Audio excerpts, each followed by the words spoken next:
I think Michael Chandler just likes being humiliated at this point. There's no other reason for him to do the things he does. His newest beef, if you even want to call it that, is against Tom Aspinall.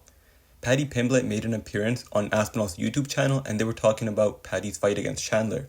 Now before we get to what Tom Aspinall even said in the first place, let's acknowledge what Michael Chandler said, because his first point that he made doesn't even actually have to do anything with what Aspinall said, at least right now.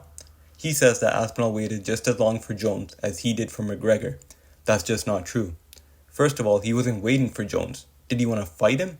Absolutely. It's the biggest fight in that division, and having that name on your resume would be massive for Aspinall. But let's be honest, he just wanted the undisputed champion. Chandler waited 2 years for Conor. Now to be fair to him, that fight was scheduled at a moment. Chandler fought in November of 2022 against Poirier, and the fight against McGregor was scheduled for June of 2024. Conor obviously pulled out of that fight, and Chandler ended up fighting Oliveira in November of that year. So his career was put on hold for 2 years because of Conor.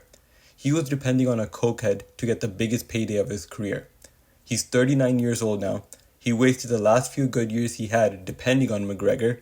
He entered the UFC late to begin with, and he didn't capitalize on the few years he had left. I guess Aspinall was depending on a cokehead too, but he just wanted the undisputed belt, which he clearly deserved. Was he supposed to defend his interim belt for a second time? I don't know if he was even offered another fight in the meantime by the UFC, but that would be the worst look. I don't even see why the UFC themselves would want to do that. I think they genuinely believe that Jones would agree to fight Aspinall, so they just kept Tom on the sidelines. He stepped up when Jones got injured and fought Pavlovich for the interim title. He defended the interim title against Curtis Blades. What was he supposed to do after that? He has to get the fight against Jones for the undisputed belt, or Jones needs to be stripped, which isn't his decision. They wanted to make Jones versus Aspinall for the undisputed championship, and I'm assuming, just on a business decision for the UFC, they would want Tom Aspinall to get that win, so he can get that name on his resume, and it's a passing of the torch. Well, the UFC was wrong. Jones didn't agree to fight, but I can't blame that on Aspinall. Michael Chandler was doing everything possible himself for that McGregor fight. He denied fights as he was waiting for McGregor. This tweet is what Chandler said a couple weeks ago after certain McGregor leaks had hit the internet. He was still talking about Conor. I don't think Aspinall is bringing up Jones on his own accord anymore. He gets asked about it a lot, and let's be honest, he's going to continue to get asked about it. He will get asked about it at his next media day, and maybe the press conference as well. He can't control what questions he's asked, but he can be sure not to bring up Jones when he's not mentioned. It did not matter to Tom Aspinall who he was going to fight, it just had to be for the undisputed belt. And guess what? Jones is now stripped, so he's fighting Gunn for the undisputed title. He's fine with that. He just wanted to get his career back on track and start fighting again. You can't criticize him for that. Now, if he refused to defend his title now against Gunn and said, I will only fight Jones, I think that's more comparable to the Michael Chandler and Conor McGregor situation.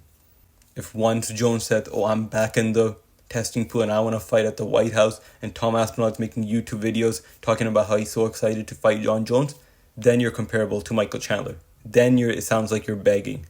Then it sounds like you're depending on somebody very unreliable to further your career. But as of right now, so far what Tom Aspinall has done is not comparable to Michael Chandler begging for Conor McGregor's attention. Now let's look at what else Tom said about Chandler. He basically called Chandler dumb, in terms of his fight IQ, that is. And let's be honest, he's not wrong. That's the story with every Chandler fight. You sit at the TV just asking yourself why he makes the decisions he makes. I don't even think this is necessarily a bad thing, to be honest. Not every fighter is going to be a champion. And Chandler's reputation at this point is of a fighter that just goes to war with everybody. That's not a bad reputation to have. It's one that will probably help him keep his job even if he loses a lot.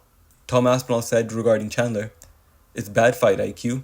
It's weird because he's obviously a really fit guy. But if you do a sprint for 5 minutes, no one's going to be fit, are they? He just goes out there, he throws from here, swinging. Everything he does is picking up full blast. It's mad for someone who has that many fights. I'm just surprised. It's kind of a compliment if you think about it. He says that nobody would be fit if they fought the way he does. He acknowledges that Chandler is in shape, but no fighter can fight the way he does and maintain that cardio. Chandler's pacing is the reason for why he slows down in the later rounds. He may not want to hear this, but it's true. Another showing of his fight IQ not being up there is when he has his opponents hurt, but he can get over-aggressive and not be able to capitalize on that moment. I think this was shown in both his first fight against Oliveira and the fight against Gaethje. Tom also said later on, I was watching him thinking, There's no way Paddy loses to this guy. I know a lot of people are saying online, he's a tough fight for Paddy. I thought, easy fight for Paddy, and it was pretty easy.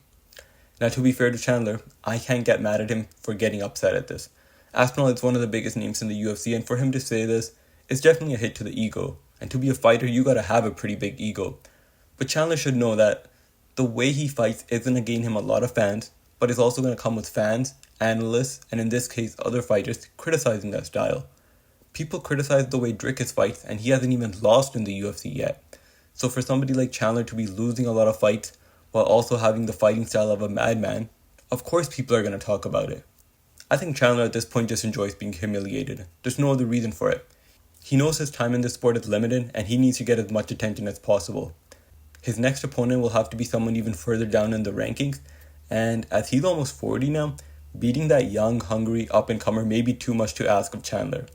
So this is the way to get his name in the news cycle and hope that he stays relevant. Chandler's kill or be killed mentality is why we love to see him fight, but he cannot be upset at the fact that nobody considers him a smart fighter. He will also have to realize that he did wait for Conor and embarrass himself in the process. It is absolutely not comparable to Aspinall's situation at all. Chandler is obsessed with humiliating himself, and I fully expect him to continue to do so in the future.